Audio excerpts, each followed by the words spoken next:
Madam please start कर दीजिए। Okay, thank you Gopal ji sir, and thank you Ashish Kumar Jha sir for letting me to introduce our today's speaker, Dr. Ashish Kumar Jha sir. So before introducing our today's speaker, I would take a minute or 2 minutes to introduce the concept of this Science Dialogue series. So this was started approximately 1.5 years back uh, with a single purpose that the knowledge can be shared to all, whether they are undergraduate, whether they are postgraduate students, or they are the researchers, and even at the faculty level, if they are there, they can get the knowledge free of cost from the eminent speakers, from the experts of their own domain. So during last 1.5 years, we have coordinated. Gopalji sir coordinated basically more than 100 lectures. Probably, if not 100, we will be reaching soon towards the 100. Probably 100 lectures we have already conducted in last 1.5 years, and that all were of free of cost and available to anyone who is joining these Google Meet. And this is basically circulated through social media and all the websites where this can be circulated. So participants from the various domains are also joining us for this Science Dialogue series. So uh, with the basic aim for disseminating knowledge to the participants, this Science Dialogue series, as we consider, it is a kind of success to us. And in that direction, today's lecture has been organized by Dr. Gopalji sir. So it is my pleasure to introduce everyone for the our today's speaker, Dr. Ashish Kumar Jha sir. He is a head Department of Zoology, Hislop College, Nagpur, with a good enough experience of 18 years, which is many of us would not have, probably who are the participant would not have probably the experience of total academic experience of 18 years. He is the teaching experience of 18 years to the undergraduate students, and the 9 years of the PG level teaching experience. With this background, he has done his PhD from the RTM Nagpur University, well qualified UGC CSIR NET scholar in a very long way back of June 2003. He has published research papers in the national and international journals, and also carried out various minor research projects.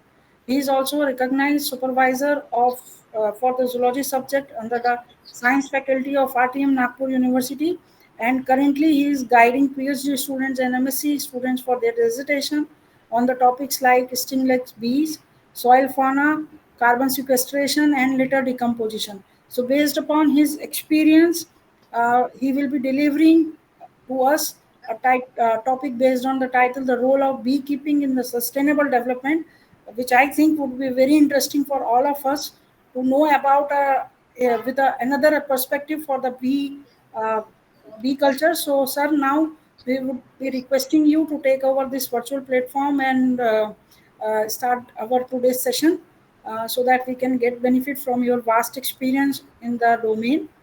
So now I'll be handing over this virtual platform to Ashish Kumar Jha sir. So, sir, we welcome you. Thank you, ma'am. And recently, his work has been recognized by different newspaper. They have covered his work, है ना? Generally Yes, आपको पता है कि एक critical level से जब ज्यादा रिकॉग्निशन होता है, then only print media covered academic thing, नहीं तो हो हल्ला वाला definitely. चीज ज्यादा वो कवर करते हैं, भीड़ भाड़ वाला। साइंस में भीड़ भाड़ जुटाना it's very difficult.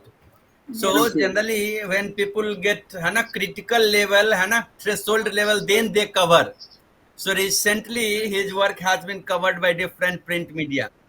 So I am thankful to Ashish ji for giving us time. He is very busy person, है ना? And you know कि thank you sir. state university sir ने जो people बोला are कि more busy. काफी busy हूँ, तो इसलिए बोला कि सर ने बहुत पहले बोला था, और पर्टिकुलरली मैं लाइवलीहुड पे काम करता हूँ, इसलिए मुझे बहुत बार ऐसा लगता है कि पता नहीं अपने स्टूडेंट लोग ये सब करते हैं कि नहीं, क्योंकि आजकल रिसर्च जो है वो अलग टाइप का डायरेक्शन में जाता है। एनीवे, तो हम लोग आज के टॉपिक पे स्टार्ट करते हैं। Particularly when we are talking about bee keeping, so if you will see that, then beekeeping is a century old practice. Particularly if we see that agriculture में हमने बी कीपिंग को बहुत पहले लेके आया हुआ था, ट्रेडिशनली हम लेके आए हुए थे, और एग्रीकल्चर और ह्यूमन सिविलाइजेशन ये दोनों एक साथ में चलते हैं। If you think that human civilisation का जैसे जैसे इवोल्यूशन हुआ है, साथ में एग्रीकल्चर का भी इवोल्यूशन हुआ है। और चूंकि बी कीपिंग इसके साथ में, तो हमको ऑलरेडी पता था कि बी के रखते हुए एग्रीकल्चर में अगर हम बी को यूज करते हैं तो क्रॉप का हमको यील्ड ज्यादा मिलता है, जेनेटिक डाइवर्सिटी हम बढ़ा सकते हैं और इकोसिस्टम को बैलेंस कर सकते हैं। तो ये ऑलरेडी कंसेप्ट पहले से बिल्ड है, कोई नया ये नहीं है। तो हम लोग जब हम लोग इसका काम शुरू किए, तो एक तो हमको ऑलरेडी मालूम था कि traditionally we already knew that how bee is working particularly in crops. So we knew that कि बी एक पॉलिनेटर है। अगर पॉलिनेटर बोले तो वो बेसिकली पॉलन को एक जगह से दूसरे जगह लेके जा रहा है, तो क्रॉस फर्टिलाइजेशन करता है। रिप्रोडक्शन के लिए जो पहला चीज चाहिए वो फर्टिलाइजेशन चाहिए। फर्टिलाइजेशन होने के बाद वहाँ सीड निकलते हैं और सीड उसके बाद डिस्पर्स होता है और क्रॉप प्रोपगेट करता है। तो ये हमको ऑलरेडी मालूम था। जो न्यू साइंटिफिक डेटा थे हमारे पास में, उससे हमको पता था कि 75% ऑफ जो क्रॉप्स है that is pollinated by bee, and 90% of angiosperm जो कि फ्लावरिंग प्लांट है वो बी पॉलिनेट करता है। तो हम लोग नया में क्या किए कि ह्यूमन सिविलाइजेशन में आज के डेट में जो सबसे ज्यादा प्रॉब्लम आ रहा है वो है क्लाइमेट चेंज का। Climate change is why this climate change is happening. So one of the major cause of climate change is habitat destruction, and this habitat destruction particularly in cities, या फिर हम बोल सकते हैं जो भी growing cities है वहां पर आप देख सकते हैं कि linear development, we call linear development when जब हम roadways, रेल, ये सब का जब हम बात करते हैं, मेट्रो, ये सब जब आता है तो ये लीनियर डेवलपमेंट है। या तो लीनियर डेवलपमेंट हो रहा है सिटी में, या फिर अर्बनाइजेशन हो रहा है, बाहर से लोग आ रहे हैं, तो उस कारण से भी हैबिटेट डिस्ट्रक्शन हो रहा है। तीसरा जो हैबिटेट डिस्ट्रक्शन होता है वो ब्यूटिफिकेशन। सिटीज में ब्यूटिफिकेशन का एक नया कंसेप्ट है कि हम उसको एकदम ब्यूटिफाई, तो वो भी हैबिटेट डिस्ट्रक्शन कर रहा है। और जहां पर भी हैबिटेट डिस्ट्रक्शन होता है तो पहला जो हमारा जो गवर्नमेंट का एज ए गवर्नमेंट हम देखे या फिर एज ए एनजीओ देखे, नॉन गवर्नमेंट ऑर्गेनाइजेशन देखे, तो हम लोग का जो पहला रोल होता है उस साइट को रीस्टोर करने का, उस साइट को रिक्लेम करने का। तो हैबिटेट रिस्टोरेशन बहुत जरूरी है आज के डेट में। तो जब हम लोग इस विषय पे काम शुरू किए तो हमने एक चीज देखा कि हैबिटेट रिस्टोरेशन पे ट्री प्लांटेशन तो हो रहा है, हर जगह में हमने देखा कि प्लांटेशन होता है। जहां पर भी हमको ये हो रहा है, plantation is not the problem है प्लांटेशन के साथ में कहीं पर भी हमने बी कीपिंग नहीं देखा। तो बी कीपिंग करने से होता कैसा है कि हम जल्दी से सॉइल को स्टेबलाइज कर सकते हैं, न्यूट्रिएंट साइक्लिंग बढ़ा सकते हैं, वाटर रेगुलेशन। तो ये सब जब हम लोग कंसेप्ट बताते हैं तो लोगों को लगता है ये कैसे बी के साथ में ये कैसे रिलेटेड है, हाउ इट इज रिलेटेड, ये एक अलग कंसेप्ट आ जाता है। तो बेसिकली ये चीज स्टोरी जो शुरू होता है मेरे पीएचडी के समय से शुरू होता है। तो एक पेपर आप देख सकते हैं, मेरा जो पीएचडी का वर्क था वो साइट में था। तो उसमें से एक माइंस था मैग्नीज माइंस, मॉयल करके, मैग्नीज और इंडिया लिमिटेड का। ये गुमगांव, नागपुर के पास में गुमगांव करके है। तो गुमगांव विलेज में माइन था ये। इस माइन में एफॉरेस्टेशन हो चुका था। तो हमने यहाँ पर जो स्टडी किया वो प्लांट एनिमल का इंटरेक्शन किया। जब इस प्लांट एनिमल का इंटरेक्शन कर रहे थे तो यहाँ पर जो आप हाइमेनोप्टेरा देखते हैं, हाइमेनोप्टेरा में बी आता है। तो हमको एक चीज समझ में आ गया उसी समय में कि बी जो है वो ऑलमोस्ट 22 फैमिलीज, जो एंजियोस्पर्म के 22 फैमिली है उसको पॉलिनेट कर रहा है, इर्रेस्पेक्टिव ऑफ कलर। फ्लावर का कलर भी मैटर नहीं करता है, वो फ्लावर ब्लू कलर का होगा, रेड कलर का होगा, येलो कलर का होगा, ग्रीन कलर का होगा, व्हाइट कलर का, किसी भी कलर का है, 20 सबको पॉलिनेट करता है, मैक्सिमम को 20 करता है। बाकी जितने भी ग्रुप है पॉलिनेटर का, इंसेक्ट में हो, चाहे फिर वो बैट से हो, मैमल्स में हो, चाहे वो बर्ड से हो, एव्स में हो, वो सारे कुछ ना कुछ कलर स्पेसिफिक होता है, फैमिली स्पेसिफिक होता है। लेकिन बी का जब हम बात करते हैं तो इर्रेस्पेक्टिव वो इस चीज को कर रहा है। इस कारण से क्या होता है, कार्बन सिक्वेस्ट्रेशन आप देख सकते हैं, जो कार्बन सिक्वेस्ट्रेशन बढ़ जाता है। तो ये कंसेप्ट तो हम लोग को ऑलरेडी 2015 में ये पेपर जब हम लोग ये डाल रहे थे तो उस समय में we were totally sure that bee is having a critical role in restoration. किसी भी हैबिटेट डिस्ट्रक्शन अगर हुआ है, अगर आपको साइट को रीस्टोर करना है तो वहां पर बी कीपिंग जो है बहुत इंपॉर्टेंट है। तो इस कारण से जैसे ही मैं उसके बाद मेरा जो मेन टारगेट हुआ इस बी कीपिंग को लोगों के पास में लेके जाने का, ये कंसेप्ट को लेके जाने का। तो इस कंसेप्ट को जब हम तो इस चीज को लेके हम as a plant animal interaction को लेके हम लोगों के पास गए कि अगर आपको लैंड रिस्टोर करना है, रिक्लेम करना है, so we require a pollinator जो कि क्लाइमेट चेंज को अल्टीमेटली इम्पैक्ट करेगा। उस कारण से क्लाइमेट चेंज जो है वो स्लो हो जाएगा। तो हमारा इसका हम लोग ये जब हम लोग को लगा कि चलो अब ये पब्लिक के पास लेके जाना चाहिए, तो 2016 में मैंने अपना टीम बना लिया। मेरे स्टार्टिंग के टीम में मेरे स्टूडेंट, मेरे पीएचडी के स्टूडेंट्स थे, जागृति रॉय थे, देन अंकुल त्रिपाठी करके है, ऐसे हम लोग ने बहुत, अमित चौधरी, ये सब हम लोग एक टीम बनाए और टीम बना के हम बीज को बताने के लिए लोगों के पास गए। तो जब हम लोगों के पास गए तो पहला चीज तो हमको पता चला कि बी का मतलब लोग हनी बी समझते हैं। Whenever we talk about bee, it is honey bee, people understand, लेकिन बाकी भी बी है, जैसे carpenter bee, leaf cutter bee, blue banded bee, ये लोगों को पता ही नहीं है। तो हम लोग बी को जब क्लासिफाई करते हैं तो solitary bee, then social bee और सेमी सोशल बी। तो सॉलिटरी बी में आता है ये carpenter bee, leaf cutter bee, cuckoo bee. जो पहला स्लाइड है वो कुक्कू बी का है। कुक्कू बी उसको बोलते हैं क्योंकि बर्ड के जैसे कुक्कू बर्ड दूसरे में अंडा देता है, बी भी वैसा है उसका बिहेवियर। और सोशल बी में आता है आपका Apis, particularly Apis dorsata, Apis mellifera, Apis florea, और एक सोशल स्टिंगलेस बी। तो जब हमको ये चीज पता चला कि लोगों में इसका जागरूकता कम है, टाइप ऑफ बी के बारे में, बी किस प्रकार के होते हैं ये बहुत ही कम है, so we started working on that. और हमने उसका बिल्कुल फायदा उठाया, और फायदा ऐसा उठाया कि हमने 2016 में जब हम स्टार्ट किए थे, उस समय में स्टिंगलेस बी जो था ऑल ओवर इंडिया में जो रिपोर्टेड था 14 स्पेसीज, आज 28 स्पेसीज है, जिसमें से लास्ट जो 10 इयर्स है उसमें से हमने टोटल 8 स्पेसीज रिपोर्ट किया है। यानी कि 14 में से जब 28 हुआ तो 8 स्पेसीज हमने है। ये टेट्रागोनुला का है, बायोलॉगिया में पब्लिश्ड है, ये टेलर फ्रांसिस का जर्नल है। ये बी मेरे नाम पर है, आप देख सकते हैं, इससे टेट्रागोनुला आशीषी, इस बी को मेरे नाम पर दिया गया, इसलिए मैंने इससे अपना ऑथरशिप हटा लिया था, क्योंकि वो ठीक नहीं दिखता है, एथिकली थोड़ा सा गलत दिखता है कि मैं ऑथर भी हूँ और मेरा नाम भी रहे। उसके बाद हमने लिजोट्राइगोना का स्पेसिस को रिपोर्ट किया। तो इस तरह से हमने 8 स्पेसिस रिपोर्ट किया लास्ट 10 साल में। तो मैं एज ए स्टूडेंट मैं आप सबको अपील करना चाहूंगा कि you have a great opportunity here. पूरा रिसर्च फील्ड खाली है, it is a dark frontier, हम बोल सकते हैं एकदम डार्क फ्रंटियर है सॉलिटरी बी। आप उस पर वर्क करो, you are definitely going to report new spaces.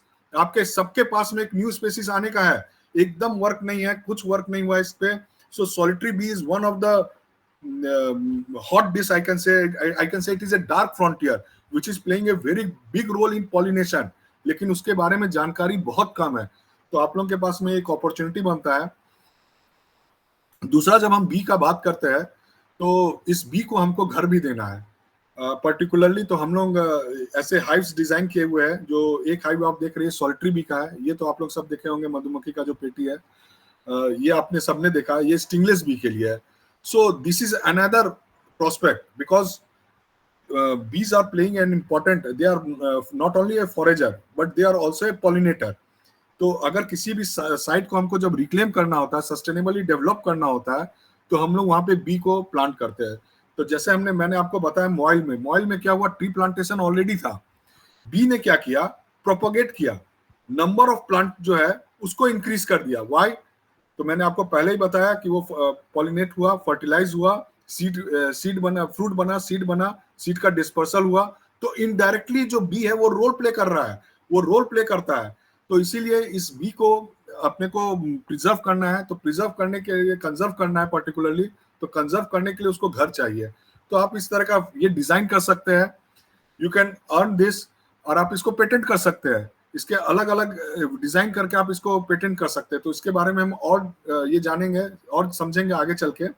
अभी इतना नेक्स्ट जो रहता है, हम लोग को इकोसिस्टम में इसको जो एग्रीकल्चर है पर्टिकुलरली, या फिर हम लोग अगर आप देखिएगा तो बी फ्लोरा हम लोग बोलते हैं पर्टिकुलरली उसको। तो बी फ्लोरा पे भी, जियोग्राफिकल फ्लोरा पे काम बहुत कम हुआ है। So you have another opportunity that you can support it. Ecosystem restoration जब हम कर रहे हैं तो हम बोलते हैं वहां पर एंडेमिक प्लांट से आप इसको रिस्टोर करो, वहां पर जो प्लांट पाया जा रहा है उसी से आप रिस्टोर करो, बाहर से मत लाओ, एक्सोटिक प्लांट लाने का हम नहीं बोलते उसको। तो यहाँ पर आप देख सकते हैं हम लोग बहुत जन हमारे साथ में जो मेरा टीम है वो बी फ्लोरा पे काम करता है, तो हमको नेटिव प्लांट पता रहता है, तो यही नेटिव प्लांट हम एग्रीकल्चर में यूज करते हैं as a trap crop. Trap crop क्या होता है, फॉर एग्जांपल आप मान लीजिए वाटरमेलन लगा रहे हैं, तो वाटरमेलन में थ्रिप्स का एफिड्स का अटैक होता है, तो हम साथ में मैरीगोल्ड लगा देते हैं। मैरीगोल्ड क्या करता है, it is an trap crop which will be attracting thrips and aphids, तो आपका वाटरमेलन बच जाता है। तो बी फ्लोरा जब अगर आपको पता है आपके नेटिव में कौन सा बी फ्लोरा है, तो एग्रीकल्चर में आप उसको यूज कर सकते हैं। So we are using in oil seed, we are using in cereals, तो ये हम लोग ऑलरेडी कर रहे हैं हम लोग।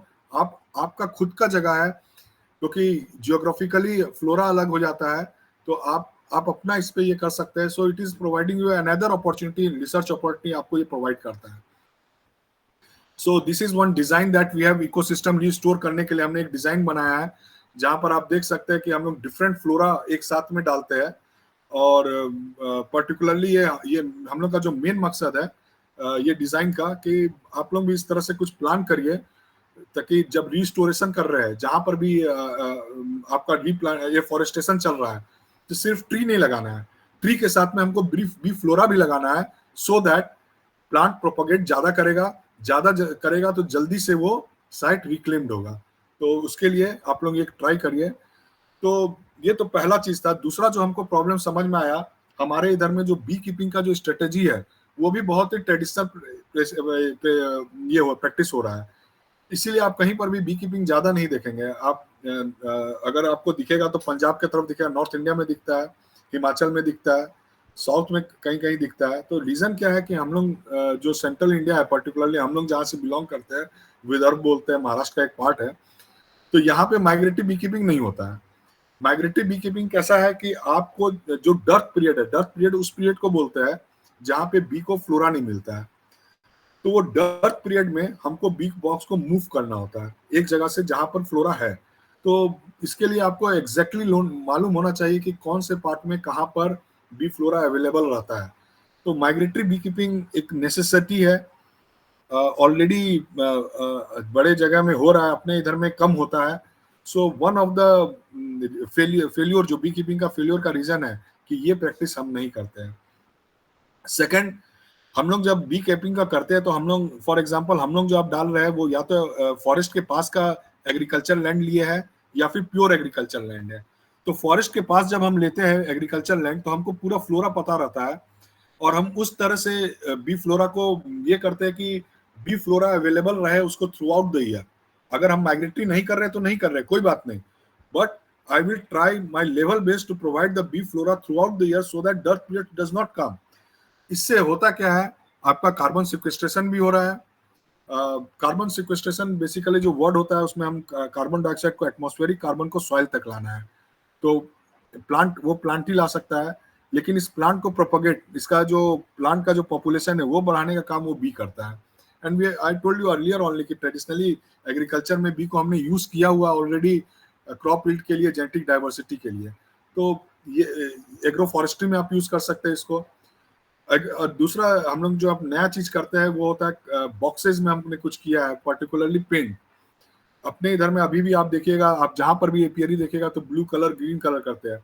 देयर आर सर्टेन पेंट जो कि सनलाइट कम एब्जॉर्ब करता है। हमारे इधर में जो टेम्परेचर है समर में, particularly in Vidarbha, it touches 48, 49 up to 50 it can touch. तो हम यहाँ पर क्या करते हैं, हम जो अब बी का बॉक्स को पेंट कर रहे हैं वो कलर ऐसा करते हैं कि वो मैक्सिमम वो रिफ्लेक्ट करे, एब्जॉर्ब नहीं करे। उसको एब्जॉर्ब नहीं करने के लिए कोटिंग आता है, पर्टिकुलरली व्हाइट कोटिंग आता है, तो हम लोग ये यूज कर रहे हैं सो दैट मैक्सिमम रिफ्लेक्शन हो जाए और बॉक्स ठंडा रहे। सेकंड जो हमने इनोवेशन इसमें किया है वो ये है कि हम लोग अब पाइन वुड यूज करते हैं। पाइन वुड से क्या रहता है, बॉक्स लाइट रहता है, और जो टेम्परेचर बाहर का जो टेम्परेचर है उससे 2 डिग्री कम रहता है अंदर का टेम्परेचर। एक और एडवांटेज ये है, पाइन वुड जल्दी खराब नहीं होता है। So now what we are doing, we have shifted our particularly different wood से हमने पाइन वुड में इसको ये कर दिया। एक और इनोवेशन आप देखेगा तो शेड के अंदर अब हम ये क्या करते हैं, इसको बेसिकली शेड एक देते हैं ताकि हाई टेम्परेचर भी रहे। तो ये इस तरह से हमने क्लाइमेट से उसको, जो हमको एडवर्स क्लाइमेट हम बोलते हैं जो विदर्भ में रहता है बी कीपिंग के लिए, उसको हम लोग मैनेज कर रहे हैं, मिटिगेट कर रहे हैं, you can say we are trying to mitigate that problem.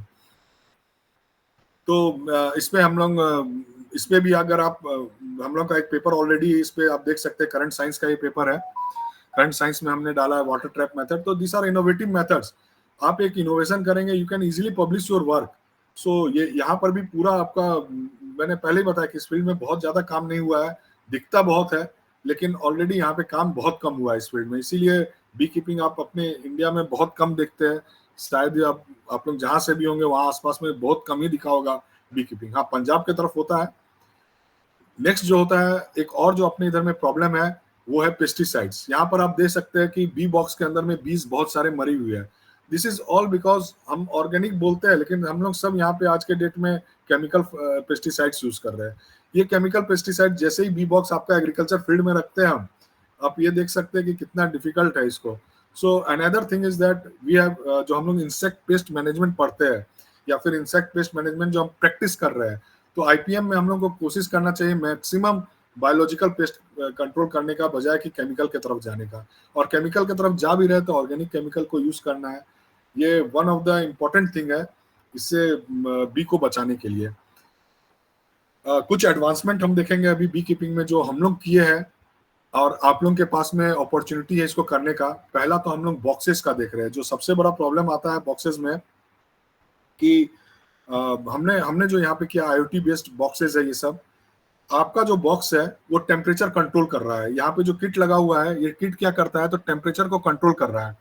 B का आप देखेंगे तो 30 to 35 डिग्री सेल्सियस जो होता है बेस्ट होता है उसका ब्रूड का डेवलपमेंट के लिए, एग लेइंग के लिए और ब्रूड डेवलपमेंट के लिए। तो हम उसको वो चाहे बाहर का टेम्परेचर 45 हो जाएगा, अंदर का टेम्परेचर हम कंट्रोल कर लेते हैं और उसको कोशिश करते हैं कि 35 तक मेंटेन कर सके, सो दैट मैक्सिमम हमारा जो बी का स्ट्रेंथ जो 40 प्लस के बाद जाता है तो बी का स्ट्रेंथ कम होने लगता है। तो वो स्ट्रेंथ से हम छुटकारा पा जाते हैं, हमको वो स्ट्रेंथ मिलता है समर में भी। सेकंड जो हम करते हैं वो है ह्यूमिडिटी कंट्रोल। ह्यूमिडिटी कंट्रोल में ऐसा रहता है कि जो 70% के ऊपर अगर ह्यूमिडिटी आता है तो बहुत ज्यादा चांसेस है कि बी के बॉक्स में वैक्स मॉथ का अटैक हो या फिर किसी बैक्टीरिया, हम लोग बोलते हैं अमेरिकन ब्रूड वायरस, ये सब होते हैं, ये सब का अटैक होने लगता है अगर 70% के ऊपर ह्यूमिडिटी आता है। तो बैक्टीरियल अटैक से बचाना हो या फिर वैक्स मॉथ से बचाना हो तो उसको 70% से नीचे रखना पड़ता है। तो ये जो हमारा सेंसर है, ये सेंसर हमारा हेल्प करता है ह्यूमिडिटी मेंटेन करने के लिए भी। यही नहीं, ये हमको वेट भी बताता है। वेट से फायदा क्या होता है, बी कितना हनी बना रहा है वो हमको अंदाजा लगने लगता है, बी कितना पॉलन ला रहा है, बी कितना नेक्टर ला रहा है, वो हमको वेट से पता चल जाता है। और इसमें कैमरा भी लगा हुआ है। कैमरा लगाने से हमको फायदा क्या होता है कि बी का जो मूवमेंट है वो कैमरा क्या करता है 15 सेकंड के लिए ऑन होता है 1 घंटा में, तो उससे हमको पता चलता है कि बी कितना अंदर बाहर कर रहा है। तो बीफ का फॉरेजिंग का जो बिहेवियर है वो हमको पता चल जाता है। और ये सारे के सारे चीज वाईफाई से कनेक्टेड है। वाईफाई से कनेक्टेड होने के कारण ये डायरेक्टली हमारे गूगल सीट पे आ जाता है और हमको पता चल जाता है कौन से बॉक्स में प्रॉब्लम है कौन से नहीं। अदरवाइज जब हम 100 बॉक्स हमारे पास में हो तो बहुत डिफिकल्ट हो जाता है बॉक्स को मेंटेन करना। तो अगर हम थोड़ा सा टेक्नोलॉजिकली एडवांसमेंट करें अपने बॉक्सेस में, और ये तो हमने एक कुछ बताया, पूरा चीज ओपन है, ये पूरा लाइन ओपन है आप लोगों के लिए। I can tell you that if you are going for this things you can easily, आपको आविष्कार में प्राइज मिल सकता है एग्रीकल्चर फील्ड से। बहुत सारे कंपटीशन है जहां पर आप ये चीज बनाइए आपको मिलेगा इसका प्राइजेस। नेक्स्ट जो हमने प्रॉब्लम देखा है बी के साथ में, दैट इज जेनेटिक इंप्रूवमेंट जो हम लोग बोलते हैं। क्रॉप में जनरली हम लोग यूज करते हैं लेकिन बी में नहीं करते हैं। हम लोग को मालूम रहता है कि एक क्वीन ऐसी है, एक बॉक्स ऐसा है बी में जो ज्यादा हनी बना रहा है, जो हेल्दी है, ज्यादा हेल्दी है, हनी ज्यादा बना रहा है और टेम्परेचर में भी ज्यादा रेसिस्ट करता है। तो हम लोग बोलते हैं कि उसी बॉक्स के क्वीन को डिवाइड करिए। लेकिन अपने इधर में जनरली कोई भी हम लोग ये भी नहीं देखते हनी बन रहा है नहीं बन रहा है। अगर डिवीजन करना है तो हम डिवीजन कर डालते हैं। अगर ऐसा केस में अगर आप डिवीजन कर रहे हैं तो हम लोग का एक कहना होता है कि आप उस क्वीन का ड्रोन को इस्तेमाल करिए जिसका क्वीन का हनी ज्यादा बन रहा है और जो हेल्दी है और जो जिसकी संख्या भी ज्यादा, आप वहां का ड्रोन इस्तेमाल करिए डिवीजन के समय में। तो और इसका जो अगर आप बहुत साइंटिफिक कर सकते हैं then go for queen fertilisation, जहाँ पे हम ड्रोन को इस्तेमाल करते हैं, लेकिन फार्मर के साथ में पॉसिबल नहीं है। हमारे फार्मर उस तरह से क्वीन को आर्टिफिशियली इंसीमिनेट नहीं कर पाते हैं। लेकिन as a scientist you can develop another thing for genetically improvement and selective breeding, ये आप भी कर सकते हैं। जो एक और चीज हम लोग को लगता है वो है फॉरेज मैनेजमेंट। मैंने ऑलरेडी आपको बताया कि हम लोग बहुत ज्यादा काम करते हैं बी फ्लोरा और बी कैलेंडर में। तो आप लोकल फ्लोरा देखिए, नेटिव फ्लोरा कौन कौन से है, कहाँ पे बी बैठ रहा है, आप उसको इजीली पब्लिश कर सकते हैं। बी जब बैठेगा तो या तो वहां से पॉलन लेगा या तो नेक्टर लेगा, तो आप उसको ऑब्जर्व कर सकते हैं and then you can make your own. तो हम लोग जो पीबीआर बोलते हैं, पीपल बायोडाइवर्सिटी रजिस्टर, तो पीबीआर में एक खामी हमको वही दिखता है कि वहां पे बी फ्लोरा करके नहीं दिया हुआ है। वो फ्लोरा नोट डाउन करवाते हैं लेकिन बी फ्लोरा नहीं। तो हम लोग ने बहुत बार गवर्नमेंट को लिखा है और ये भी बोला है कि काइंडली उसको भी यूज करने के लिए। तो अभी तो ऐसा कुछ लीगल फ्रेमवर्क में हमने नहीं देखा है कि कुछ हुआ है, लेकिन ऐसा होना चाहिए। और एग्रो फॉरेस्ट्री में दूसरा जो चीज मैं बोलूंगा, मैंने ऑलरेडी बता चुका है कि ऑर्गेनिक फार्मिंग वो सबसे इंपॉर्टेंट है बी के लिए। अदरवाइज सॉलिटरी बी भी मर जाती है, सोशल बी भी मर जाती है और अपने को पता भी नहीं चलता है। नेक्स्ट जो हम देखेंगे कि bee keeping, sustainable bee keeping के लिए लोग ये सब तब करेंगे जब उनको इकोनॉमिक बेनिफिट होगा। तो हम लोग इसको लाइवलीहुड से लिंक करते हैं। तो प्राइमरी प्रोडक्ट तो आपको पता है, बी का हनी रहता है, वैक्स रहता है, रॉयल जेली रहता है, बी पॉलन रहता है और प्रोपोलिस, ये मेन जो है अपने इधर में हम लोग निकालते हैं। लेकिन हम यहाँ पर इसके अलावा 27 प्रोडक्ट्स बनाते हैं, इससे बाई प्रोडक्ट्स बनाते हैं। ये बहुत इंपॉर्टेंट है एक रूरल कम्युनिटी को, क्योंकि आप फार्मर को ये नहीं बोल सकते आप कंजर्व करो। फार्मर तब कंजर्व करेगा जब उसको इनकम आएगा। और अपने इधर में पर्टिकुलरली में विदर्भ में हम लोग काम, हमारा मेन काम विदर्भ में, हमको इधर के फार्मर का टेंडेंसी पता है। उनको लगता है कि हमारे इनकम जो है 10 से 15,000 साल भर में भी बढ़ जाए तो एक अच्छा अमाउंट है। दूसरा फायदा क्या होता है इसका लाइवलीहुड में, खेती में जब आप मेहनत करते हैं तो उस तरह का मेहनत बी कीपिंग में नहीं है। बी कीपिंग उतना हार्ड वर्क वाला चीज नहीं है। सॉइल को टर्न करना, ये करना, वो बहुत ही डिफिकल्ट है। ये उतना ज्यादा हार्ड वर्क नहीं है, इजी है, कंपैरेटिवली लेस। हम बोल सकते हैं कि मैन पावर भी बहुत कम लगता है और खुद का सेल्फ में भी उतना ज्यादा ताकत नहीं लगाना पड़ता है। तो ये पर्टिकुलरली हम लोग लाइवलीहुड में वुमेन को इन्वॉल्व करते हैं इसमें, so that they can be part of earning. Livelihood के लिए देखिए हम लोग का इसमें आविष्कार करके जो स्पर्धा है उसमें भी हमारे टीम को प्राइज मिल चुका है। Potential candidate for bio prospecting करके डाले। देन कुछ हम लोग को ऑयल सीड सब के लिए, ये सब के अलग अलग इसमें हम लोग को ये मिले। हमारी टीम इसमें काम की है, अच्छा कर रहे हैं उसमें, उनको हमेशा किसी ना किसी चीज में। तो आपके लिए भी ये है डाइवर्सिफिकेशन, आप उसको लेके जा सकते हैं, इनकम जनरेट हो जाता है उनका। अगर हनी का ही अगर हम लोग एक कॉलोनी ही बेच देते हैं डिवाइड करके, तो ऑलमोस्ट 7,000 मार्केट में आज रेट है उसका। हनी जो है वो 400 के आसपास है, बी वैक्स 1200 के आसपास है, बी पॉलन 2000 के आसपास है, प्रोपोलिस। तो ये एक तरह देखेंगे तो ये एक इनकम जनरेटिंग का सोर्स है। ये एक फार्मर इजीली इससे ये कर सकता है, एक ट्राइबल इससे इजीली कर सकता है। तो आप इसमें जो मेन चीज है वो है सेकेंडरी प्रोडक्ट्स। सेकेंडरी प्रोडक्ट में बहुत कम काम हुआ है। कॉस्मेटिक्स इससे बन सकता है, ऑर्नामेंट्स बन सकता है, कैंडल्स बन सकता है। इनफैक्ट अभी हम लोग के पास में जो नया ये आया वो इस्कॉन टेम्पल से आया है।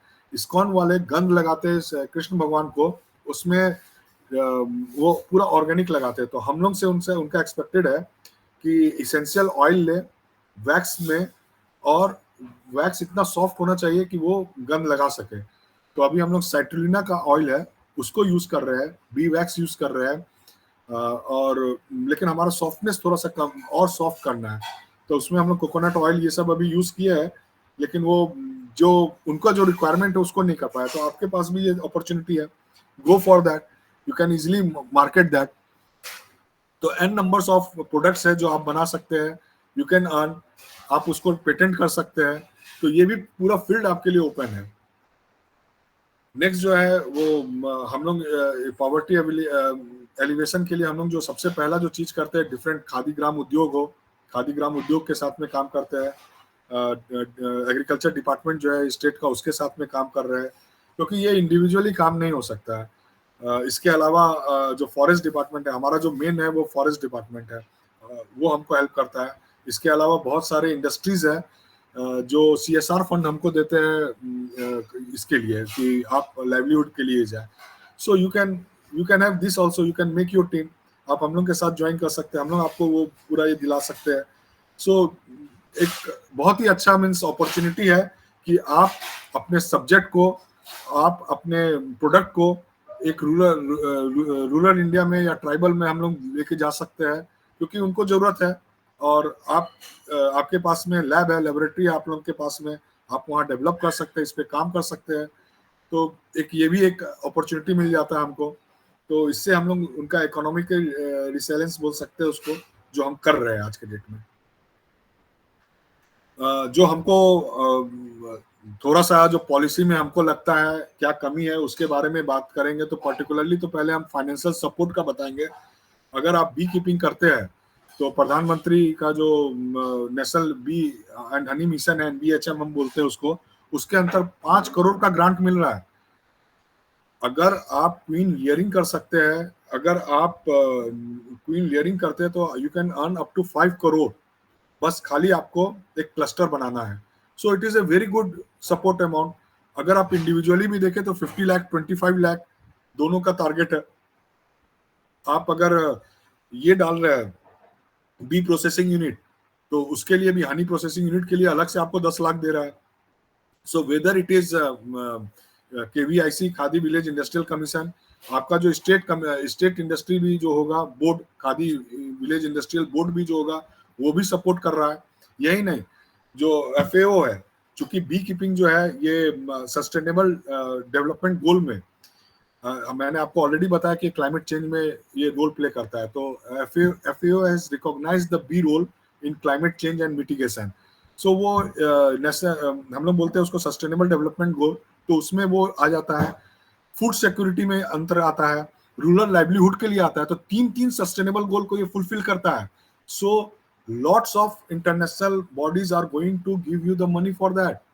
इसके अलावा नेशनल बी बोर्ड है, नेशनल बी बोर्ड आपको देता है, CBRTI के थ्रू आप ले सकते हैं मनी। तो different government has made available to the farmers and tribals. बस आपके पास में वो जमीन होना चाहिए, आप फार्मर होने चाहिए, ये एक प्रूव होना चाहिए, and they are helping you out of that. तो ये भी एक ये है लाइवलीहुड, आपका खुद का अपना करियर के लिए आप देख सकते हैं कि अगर आपको ये करना है। नेक्स्ट इज दैट कुछ पॉलिसीज के बारे में मैं यहाँ पे बात करूंगा जो बी कीपिंग का पर्टिकुलरली। तो हम लोग ने एक चीज देखा है कि गवर्नमेंट जो है मैक्सिमम टाइम वो ट्री प्लांटेशन के लिए करोड़ों, आप देखेंगे जब जुलाई जैसे ही आता है तो ऑलमोस्ट गवर्नमेंट का एम रहता है 1 करोड़ प्लांटेशन। ये हमको लगता है कि उसके साथ में बी कीपिंग को भी एग्रो बेस्ड फॉरेस्ट्री के अंतर्गत बी कीपिंग को भी इंक्लूड करना चाहिए, क्योंकि इससे लाइवलीहुड के तरफ भी जाएगा। दूसरा मुझे जो कमी दिखता है वो कहीं पर भी पेस्टिसाइड का कुछ लिखा नहीं हुआ है कि केमिकल पेस्टिसाइड। तो बी कीपिंग का जो सबसे ज्यादा खतरा जो है वो केमिकल पेस्टिसाइड से है। ये एग्रीकल्चर में हम अनुभव कर रहे हैं, बहुत सारे फार्मर को हमने बॉक्स दिया हुआ है, हम वो देखते हैं कि जब पेस्टिसाइड यूज होता है और इसका कोई रेगुलेशन नहीं है, कुछ लॉ नहीं है, पॉलिसी नहीं है, तो ये गवर्नमेंट को आज नहीं तो कल एक ये हमको लगता है कि ये पॉलिसी में लाना चाहिए। दूसरा, जब हैबिटेट डिस्ट्रक्शन होता है, चाहे वो लीनियर डेवलपमेंट के कारण हो, अर्बनाइजेशन के कारण हो, तो वहां पर भी बी कीपिंग को जब हम उसको साइट को रीस्टोर कर रहे हैं तो बी कीपिंग होना चाहिए वहां पर। और मोनोकल्चर को तो मैं बिल्कुल, बी कीपिंग के लिए सबसे खतरनाक चीज है मोनोकल्चर, क्योंकि बी का जो फ्लोरा रहता है वो साल भर उसको मिलना है, अगर नहीं मिलेगा तो वो नेक्टर और पॉलन पे सरवाइव करता है, उसके बगैर तो वो सरवाइव ही नहीं कर सकता है। तो वो भी एक है। और मुझे ऐसा लगता है जिस तरह से अपना सस्टेनेबल SDG हम बोलते हैं सस्टेनेबल डेवलपमेंट गोल, जिस तरह से बी कीपिंग को रिकॉग्नाइज करता है एनवायरमेंटल रिस्टोरेशन के लिए, फूड सिक्योरिटी के लिए, रूरल लाइवलीहुड के लिए, तो गवर्नमेंट के जो पॉलिसी मेकर्स है वो भी उसको रिकॉग्नाइज करे जब लैंड रिस्टोर कर रहे हैं, या फिर जो जितने भी कार्बन सिक्वेस्ट्रेशन के जो प्रोग्राम चल रहे हैं उसमें बी कीपिंग को साथ में डालें। ये हम लोग का एक अंदर से हम लोग का एक इच्छा रहता है। और जो भी बी कीपर कर रहे हैं उनको इंसेंटिव दे, उनको रिवार्ड करे, so that more and more people come to this profession. इसके अलावा जो हमको लगता है कि कम्युनिटी पार्टिसिपेशन होना बहुत जरूरी है। तो कम्युनिटी पार्टिसिपेशन के लिए जो एक जो सबसे इम्पोर्टेंट चीज रहता है वो होता है पार्टिसिपेशन, जो कॉलेज के लेवल पर आप उसको लेके जा सकते हैं।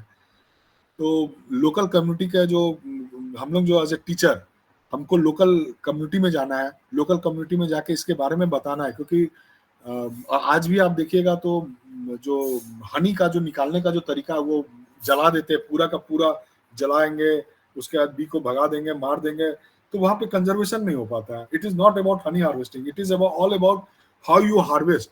आप हाइव को मैनेज करिए, आप उसको जला मत दीजिए। तो मॉडर्न बी कीपिंग टेक्निक्स हम बोलते हैं, मॉडर्न बी कीपिंग टेक्निक को अपने को आम आदमी के पास लेके जाना है, उनको समझाना है कि कंजर्वेशन करना जरूरी है, व्हाई टू कंजर्व। तो ये करना हमको बहुत जरूरी हमको लगता है।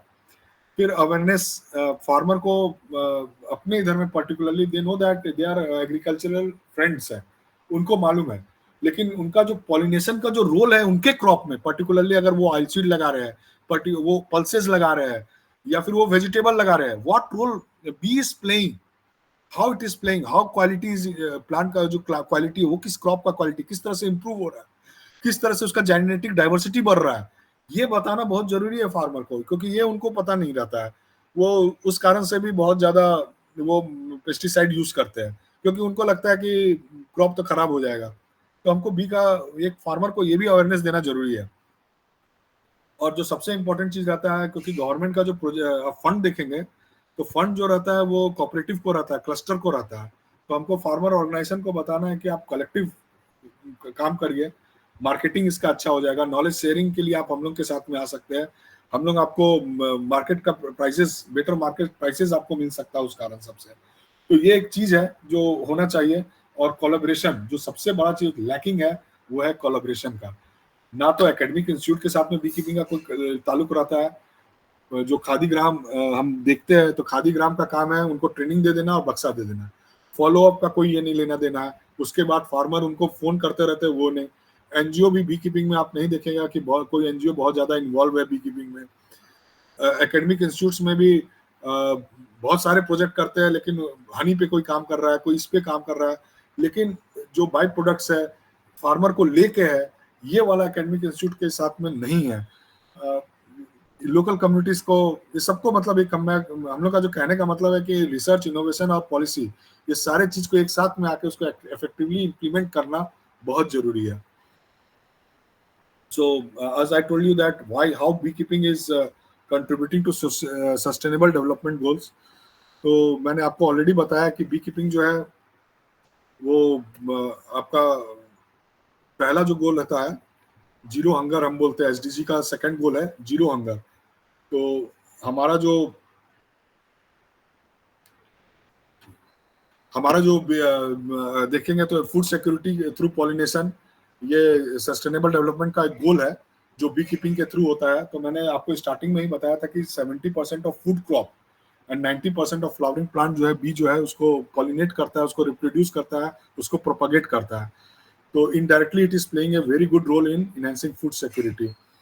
तो पर हम लोग इसको यूज करते हैं, हम लोग इसको हॉर्टिकल्चर में यूज कर रहे हैं, हम लोग इसको वेजिटेबल्स में यूज कर रहे हैं, ऑयल सीड में यूज कर रहे हैं, पल्सेस में यूज कर रहे हैं। तो स्मॉल फार्मर्स जो होते हैं they are taking its benefit. तो इस तरह से हम लोग बोल सकते हैं कि बी कीपिंग को हम लोग एग्रो फॉरेस्ट्री और सस्टेनेबल फार्मिंग के लिए यूज कर सकते हैं। और इसी अगर आप उसमें यूज करें तो naturally you are fighting against climate changes also. Second जो क्लाइमेट एक्शन है, रिड्यूसिंग इन्वायरमेंटल इम्पैक्ट, तो सस्टेनेबल गोल 13 में भी, because it is talking about carbon sequestration, so bee keeping is recognised as in climate action reducing environmental impact.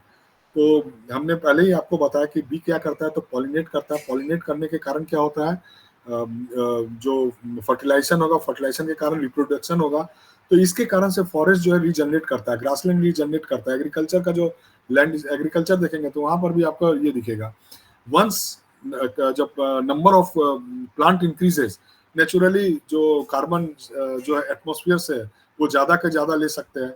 वो जब plant अपने litre में, leaf litre हो चाहे स्टेम का लीटर हो, वो जब जमीन पे गिरेगा तो naturally carbon is going to be store in the form of soil. तो ऑर्गेनिक कार्बन जो है सॉइल का बढ़ जाता है। तो ये बी कीपिंग के साथ में हम लोग ऑलरेडी करते हैं। This practice is well recognized by Sustainable Goal. Now there is the third sustainable goal, that is promoting biodiversity conservation and land restoration. I had already told that we started our work from manganese mines and WCL का mines था Padampur, it is in Chandpur coal mines था. तो वहां पे हम लोग already इस चीज को किए हैं, जहाँ पे हमने देखा है कि बी कीपिंग से किस तरह से कितना जल्दी लैंड जो है वो रिस्टोर होता है.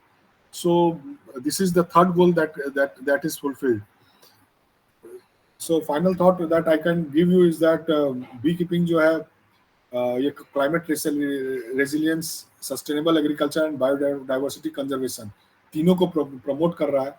हम लोग को जो चाहिए इसमें रिसर्च, इनोवेशन और policy. So this is the only reason why I am here. I want that the students should join this. और सबसे बढ़िया चीज है कि इसमें आप एक चीज देखिएगा तो खर्चा कम है. अदरवाइज व्हाट वी सी कि एक पर्टिकुलर हम लोग के जो कुछ स्टूडेंट है जो पर्टिकुलरली एक केमिकल एक इसके पीछे जा रहे हैं, और वहाँ पर वो ऑलमोस्ट NMR, आजकल बहुत सारे HPLC, बहुत सारे टेक्निक्स है, और हर टेक्निक का जो कॉस्ट है 4,000 5,000 एक केमिकल एनालिसिस में लग रहा है. ये आपका कंपेरेटिवली बहुत ही चीप होता है. आपको एक कैमरा चाहिए, एक माइक्रोस्कोप चाहिए. So lot of things are there. और जो सबसे इम्पोर्टेंट चीज़ है वो है पार्टनरशिप. अगर जब तक पार्टनरशिप, कोलैबोरेशन ये सब नहीं होगा, तब तक हम फंड, नॉलेज शेयरिंग ये सब में नहीं जा सकते हैं. So this is all about that I want to tell. More than this, I would like to take a question from you. If you all have any question, kindly let me know.